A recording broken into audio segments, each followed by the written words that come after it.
Hello friends, welcome to my anime channel star anime. Today நீங்க என்ன பார்க்க போறீங்கன்னா சோலன் 2ல சீசன் 1ல எபிசோட் 135 தான். சோ நீங்க நம்ம சேனல் புதுசா வந்து இப்பதான் இந்த எபிசோட் பாக்குறீங்கன்னா இதுக்கு முன்னாடியே நிறைய எபிசோட் போட்டிருக்கேன், செக் பண்ணிட்டு வந்து பாருங்க. அப்பதான் தான் உங்களுக்கு இந்த கதை புரியும். அப்புறமா நீங்க இன்னும் சேனலை சப்ஸ்கிரைப் பண்ணாம இருக்கீங்கன்னா மறக்காம சப்ஸ்கிரைப் பண்ணி பெல் ஐக்கான ஆல்ல போட்டுக்கோங்க. அப்படின்னா தான் நான் போடுற வீடியோ உங்களுக்கு உடனே வந்து சேரும். ஃபைனலி இந்த வீடியோ பார்த்துட்டு இருக்க எல்லாருமே லைக் பண்ணிட்டீங்க நம்பிக்கையோட போன எபிசோட் பார்க்கலாம் வாங்க. ஹீரோயின் அவளோட லைட் டிராகன் ஃபார்மை அவேக்கன் பண்ணி நம்ம ஹீரோவோட சேர்த்து லாங்குங்கிற அந்த பிளாக் டிராகன் மனுஷனை அட்டாக் பண்ணுவா. சோ ரெண்டு பேருமே அந்த இடத்துல அந்த ஆளை மாத்தி பயங்கரமான அட்டாக் பண்ணிட்டு இருப்பாங்க. இருந்தாலும் அந்த ஆளுக்கு ஒரு பெரிய விஷயமாவே அது தெரியாது. சோ ஈஸியாவே இவங்களை தோக்கடிச்சுட்டு ஒரு கத்தியை கொடுத்து நீ முன்னாடி குத்துறது பின்னாடி வழியா வந்தாதான் இன்னொருத்தங்களை இங்க தப்பிக்க விடுவேன், அதுவும் 9 டைம் அந்த கத்தியை குத்தணும்னு சொல்லியிருப்பாரு. அதையுமே நம்ம ஹீரோ அந்த ஹீரோனுக்காக பண்ண அவன் நெத்தில இருந்த சீலுமே பிரேக் ஆகும். சோ இன்னைக்கான எபிசோட ஸ்டார்டிங்ல சன்முன் எம்பையர்ல இருக்கிற கிங் அண்ட் பிரின்சஸை காட்ட இன்னும் கொஞ்ச நாள்ல இந்த உலகத்துக்கு நான் தான் கிங்னு அறிவிக்க போறேன்னு இவர் சொல்லவும் அப்படியே பண்ணிடலான்னு பிரின்சஸ் சொல்லவும் என்ன பத்தின எல்லா விஷயமும் உன் ஒருத்திக்கு தான் தெரியும், அதனாலதான் என் குழந்தைய நீ பெத்தெடுக்க தகுதியானவன்னு இவர் அவங்களோட கையை பிடிச்சு கூட்டு வந்துட்டு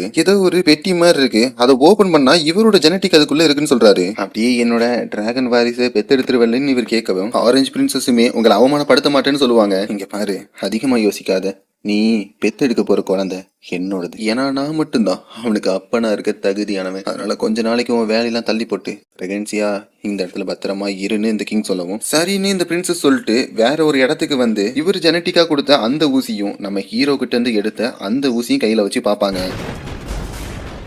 இவா என்ன காப்பாத்துன்னு ஹீரோயின் கதற மாதிரி இருக்க, அது நம்ம ஹீரோட ட்ரீம் தான். எந்த இடத்துக்கு நான் வந்திருக்கேன், ராங்குங்கிற மனுஷன் அவரு எங்க, எனக்கு ஏன் எந்த ஒரு வழியும் இல்லாம இருக்கு அப்படின்னு ஹீரோ அவனே ஸ்கேன் பண்ணி பார்த்தா எந்த ஒரு காயமே இல்லைன்னு சொல்லி அதிர்ச்சி ஆவான். அதை விட இன்னொரு அதிர்ச்சி என்னன்னா ஹீரோ இப்ப 80 லெவல் போயிட்டான் அப்படிங்கிறது தான். இப்படியே ஹீரோ குழப்பமாயிட்டு இருக்க அதே ரூமுக்கு நம்ம கியூகியும் கூயும் வந்துருவாங்க. அப்படின்னு 7 நாளைக்கு கோமால தான் இருந்துன்னு சொல்லவும் எது 7 நாள்னா எல்லாமே கனவான்னு ஹீரோ யோசிக்க கியூகி கிள்ளி விட்டு வலிக்குதுன்னு அது கனவில்லைங்கவும் அவனை தொல்லை பண்ணாதுன்னு கூயி கத்துவா. சரி அந்த சிட்டிக்கு நீ எப்படி போன, ஊட்டாங்க எப்படி உன்னை கண்டுபிடிச்சா அப்படின்னு கியூகி கேட்டான். ஊட்டாங்க அவன் நல்லதா இருக்காளான்னு ஹீரோ கேட்பான். ஆமா, ஆனா திரும்ப வந்தப்ப அவ எதுவுமே சொல்லலையேன்னு கியூகி சொல்லவும் அப்போ லாங்குங்கிற அந்த மனுஷன் எங்களை திருப்பி அனுப்பியிருக்காரு, இருந்தாலும் எதுக்காக எனக்கு கத்திய வச்சு குத்த சொன்னாருன்னு ஹீரோ யோசிச்சுட்டு இருக்க. என்னடா யோசிச்சுட்டு இருக்குன்னு கியூகி கேப்பா. ஆனா ஹீரோ பேவை பார்க்க போறேன்னு கிளம்பிட்டு பேவை பார்க்க வந்தா நீ நல்லாதான் இருக்கியா சீக்கிரம் வந்து உட்காரு அப்படிங்கிற மாதிரி பேச சொல்லுவான். சோ ஹீரோவுமே நல்லாதான் இருக்குன்னு சொல்லவும் சரி உனக்கு என்னடா இவ்வளவு பிடிவாதம், நம்ம டிராகன் சிட்டில இருக்கிற மெட்டீரியல்ஸ் எடுக்க தானே போனோம், டியாண்டு சிட்டில என்னடா உனக்கு வேலைன்னு போய் கேட்கவும் சரி கோவப்படாத என்கிட்ட ஒரு காரணம் இருக்குன்னு ஹீரோ சொல்லிட்டு சன்முன் பேர் சேர்ந்தவனுங்க திடீர்னு சோல்ஜர்ஸ் எல்லாருமே கூட்டு வந்தது எனக்கு கொஞ்சம் சந்தேகத்தை தந்துச்சு. ஏன்னா நம்ம சன்முன் பேர் கூட போர் செய்யணும்னா டியாண்டு சிட்டி வழியா போறது தான் நம்மளுக்கு ஒரு பெஸ்ட் வழியா இருக்கும். சோ அதை அவங்க எதுவுமே பண்ணிடக்கூடாதுன்னு தான் நான் அதை போய் விசாரிக்கலாம்னு நினைச்சேன். ஆனா அந்த இடத்துல எனக்கு டேங்கியாவை பத்தி ஒரு தகவல் கிடைச்சிச்சு அப்படிங்கிற வார்த்தையை கேட்டோன்னு போய் டேங்கியாவான்னு சொல்லிட்டு ரொம்பவே ஆச்சரியப்படுவான். ஆமா, டேங்கியா கண்டிப்பா அந்த இடத்துல தான் இருந்திருக்கணும். சோ அதை தெரிஞ்சுக்க தான் பேலஸுக்கு நான் போக வேண்டியது இருந்துச்சு. இருந்தாலும் அவங்கள என்னால கண்டுபிடிக்க முடியல. ஆனா அங்கிருந்து ஒருத்தனை தூக்கி வந்துட்டுன்னு ஹீரோ சொல்ல அப்படின்னா என்ன கூட்டு போ அவங்ககிட்ட போய் நம்ம கேட்கலான்னு பேச சொல்லவும் இப்போ அந்த இடமே சேஞ்ச் ஆகி வேற ஒரு இடத்துல நிக்கிற மாதிரி காட்டுறாங்க. ஹீரோவுமே பேய்கிட்ட எந்த ஒரு சத்தமும் நீ போடாதுன்னு சொல்லிட்டு அவனோட கேட் அங்க வைக்க ஸ்பெல்லு போடுவான்.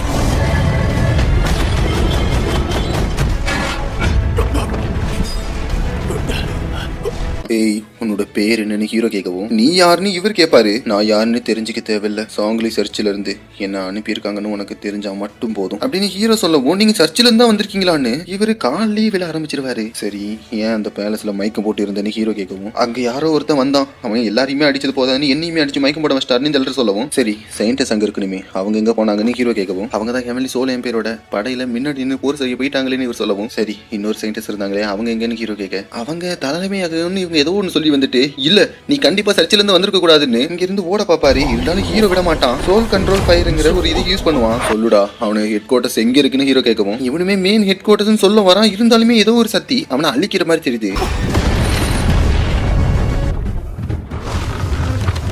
பேப்பே உனக்கு எதுவும் ஆகலையேன்னு கைடோ கேட்க நல்லாதான் இருக்கேன்னு ஹீரோ சொல்லுவான். ஆயுகா கேட்ட கேள்வி தடை செய்யப்பட்ட வார்த்தைன்னு நினைக்கிறேன், அதான் பெடிஸ்டான்னு பேச சொல்லவும் டேங்கியா ஹெவன்லி சோல் எம்பையரோட படையில முன்னாடி வரிசையில நிக்கிறாங்க. இதுதான் இப்போதைக்கு கிடைச்ச தகவல்னு ஹீரோ சொல்ல சரி இப்ப ஏன் வெயிட் பண்ணணும் அவங்கள போய் காப்பாத்திடலாம்னு சான்சி சொல்லுவான். அவசரப்படாதீங்க சீகார்ட் பெவிலியன்ட்டு போய் பெர்மிஷன் கேட்போம்னு பேச சொல்லவும்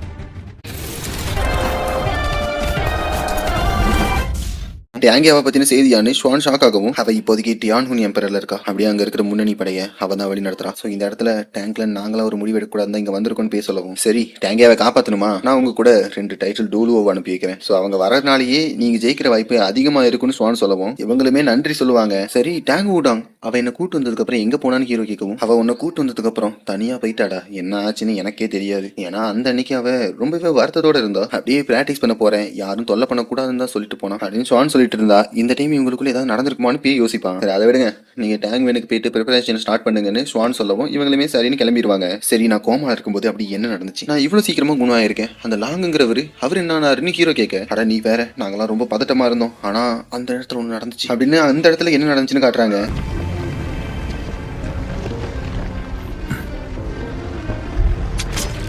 இவன் ரொம்ப உணர்ச்சி வசப்படுறான். இந்த டிராகன் பில்லை மட்டும் நான் தரலன்னா நீ திரும்ப எந்திரிச்சாலும் ஒரு ஊனமா தான் எந்திரிச்சிருப்ப அப்படின்னு பிளாக் டிராகன் லாங் யோசிச்சுட்டு இப்படிப்பட்ட விஷயம் நடக்கணும்னு அந்த வயசான மூவுமே ஆசைப்பட்டிருப்பான்னு பேசவும் சீன் கட் ஆயிட்டு திரும்ப இவங்களை காட்டுவாங்க. அந்த டிராகன் பில்லுங்கிறது டிராகனோட இன்னர் அல்கமில இருந்து கிரியேட் ஆகுறது. அதாவது ஒரு டிராகன் அதுக்கான வயசு எட்டினதுக்கு அப்புறம் அது உள்ள இருக்கிற சோல் கோரை ஒரு பில்லா கன்வெர்ட் பண்ற மாதிரி. ரொம்பவே விலை மதிப்பு இல்லாததுன்னு ஸ்னோ பிரின்சஸ் சொல்லவும், ஆமா அதுதான் உன்னோட கல்டிவேஷன் இன்க்ரீஸ் பண்ணி இப்ப லெவல் 80 கொண்டு வந்திருக்கு அப்படின்னு ஸ்னோ கேர்ள் சொன்னா, அந்த டிராகன் பில்லோட உண்மையான வேலை என்னன்னா உன்னோட பாடியை பியூரிஃபை பண்றது தான். அப்படியே உன்னோட பிளட் லைனையும் போன்ஸையுமே பூஸ்ட் பண்ணி விடும். ஸோ கண்டிப்பா இது உனக்கு ஒரு அட்வான்டேஜ் தாங்கிற மாதிரி ஸ்னோ பிரின்சஸ் சொல்லவும், ஆமா இப்போதைக்கு அவன் கொடுத்த பில் உன்னோட உடம்புல தான் இருக்கு, அது கொஞ்சம் கொஞ்சமா கம்ப்ரஸ் ஆகி உனக்குள்ள மெர்ஜாக நினைக்கும். அப்படியே இந்த டிராகன் பில் உனக்குள்ள இருக்கிறனால டூலோ லெவல் போகும்போது உன்னோட இன்னொரு கோரை சுருக்க வேண்டி இருக்கும்ல, அதுக்குமே இது ரொம்ப ஹெல்ப் பண்ணுன்னு ஸ்னோகல் சொல்லவும், ஆமாடா இது உனக்கு ரொம்ப நல்ல விஷயம் தான், இப்போ இருக்கிற சூழ்நிலைப்படி நீ உன்னோட 2வது கோரை சுருக்கி ஆகணும், அதனால உன் நெஞ்சில தான் இந்த கோர் இருக்கும். ஸோ அதான் சொல்றேன், இந்த டிராகன் பில்லை நீ ஃபர்ஸ்ட் நல்லா அப்சர்வ் பண்ணிக்கோ, அப்படின்னா தான் ஃபியூச்சர்ல டேட்டியன் கூடயே நீ ஒண்டி கொண்டி நின்னாலும் உனக்கு வின் பண்ண வாய்ப்பு இருக்குன்னு ஸ்னோ பிரின்சஸ் சொல்லவும், அப்படின்னா அவர் எனக்கு ஹெல்ப் பண்ணிருக்காரு,